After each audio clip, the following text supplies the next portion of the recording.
Donald Trump is really doing his best to try to distract you and the American public from the fact that he is named throughout the Epstein files.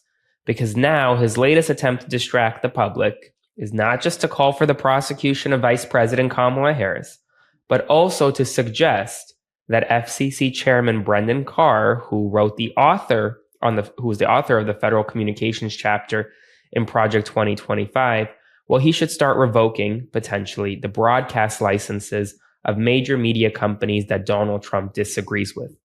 Yes, I'm serious. They are ramping up calls to potentially revoke the licenses of media companies that Donald Trump does not like. He named two in particular, ABC News, which actually had a major payout in a settlement earlier this year for about $15-16 million, and also NBC News under their parent company, Comcast. So let's talk about this. Donald Trump is in Scotland right now. He's trying to get away from the United States of America on a quote unquote working trip, even though the only work that he is doing is golfing, seemingly. He has one meeting with the United Kingdom Prime Minister, but otherwise is golfing throughout his properties in Scotland.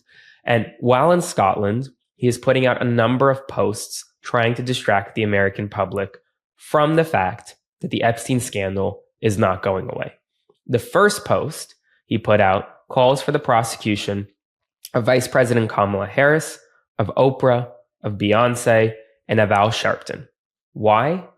In his opinion, he believes that Vice President Harris and these celebrities violated federal election law related to paying for endorsements in 2024. He thinks that Kamala Harris paid for the endorsement of Beyonce, of Oprah, and of Al Sharpton, seemingly suggesting that she violated campaign finance law, despite there being no evidence of that, despite FEC records only showing standard production reimbursements for celebrities and, in fact, not showing any payment for an endorsement. That never happened. And yet he is still calling for it because he doesn't want the American people talking about his old friend, Jeffrey Epstein.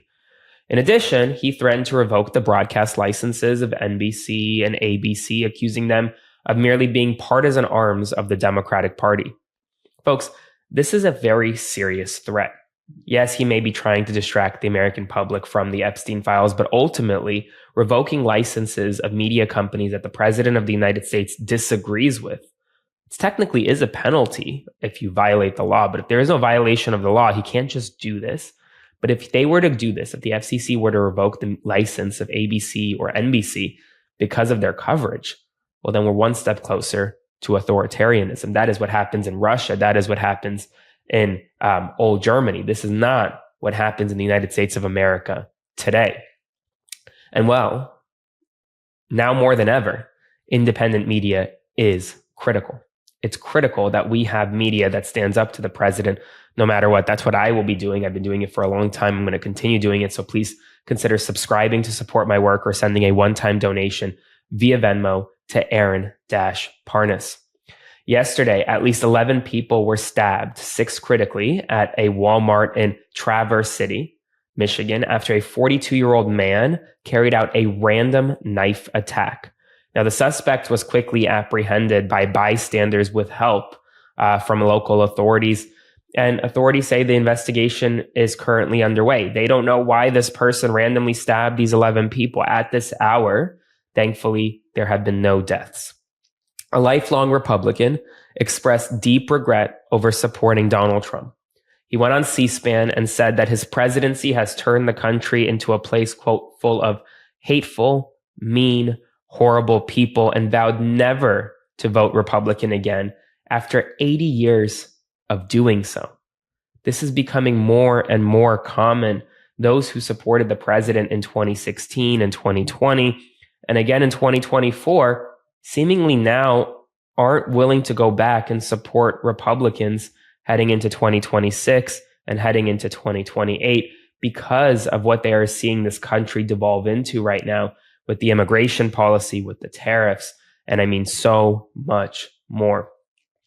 In addition, Howard Lutnick, the Secretary of Commerce, speaking of tariffs, went on television today and confirmed that August 1st, in just 4 days' time, there will be no extensions for tariffs. Donald Trump is done tacoing when it comes to tariffs. The tariffs are set, he says. They'll go into place. He further said that there were no taxes on Social Security payments as part of the budget bill. We know that not to be true. There was just a deduction that seniors can claim that was put in place, but it had nothing to do with removing taxes on Social Security.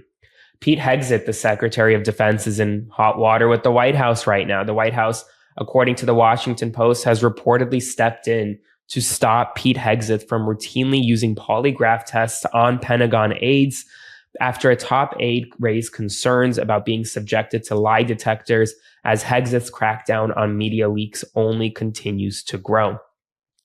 Around the country, Democrats have launched billboards in rural areas blaming Donald Trump for Medicaid cuts that threaten to shutter hospitals.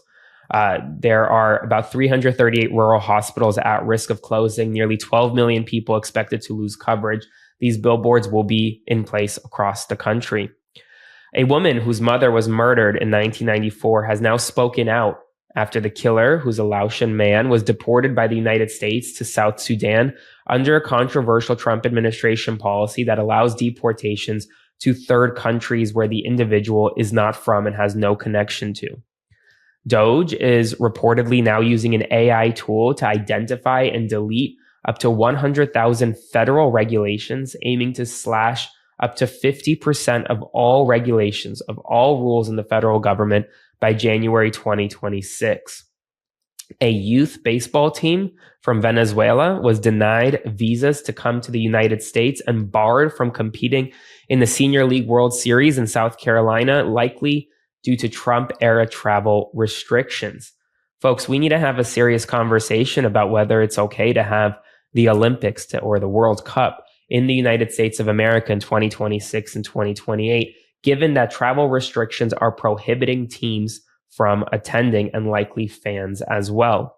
An American Airlines plane yesterday caught fire at Denver International Airport. All passengers and crew have been safely evacuated and have been accounted for.